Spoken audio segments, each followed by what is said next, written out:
Acharya general હોસ્પિટલમાં ડૉક્ટરો નથી, પૈસાની લૂંટ ચાલે છે, આયુષ્માન કાર્ડમાં મસ્ત મોટો ભ્રષ્ટાચાર અદાણી કરી રહી છે.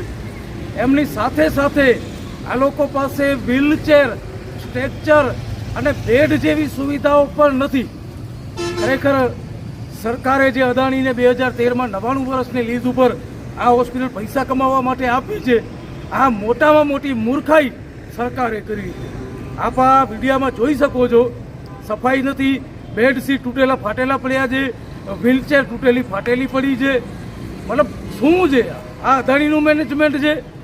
ખરેખર મારી માંગ પહેલેથી રહી છે અને આજે પણ હું માંગ કરું છું કે અહીંયાના ડીન જે બાલાજી પિલ્લાઈ તાત્કાલિક ધોરણથી અહીંયાથી કાઢવામાં આવે, એમને સસ્પેન્ડ કરવામાં આવે, એમની બદલી કરવામાં આવે, કચ્છના લોકલ માણસને રાખવામાં આવે, જે થકી એ કાંઈક આ હોસ્પિટલનો સુધારો કરે. છેલ્લા 2-3 વર્ષથી આવ્યા છે ત્યારથી અમે જોઈએ છીએ કે મસ્ત મોટા ભ્રષ્ટાચાર અહીંયા આગળ થઈ રહ્યા છે.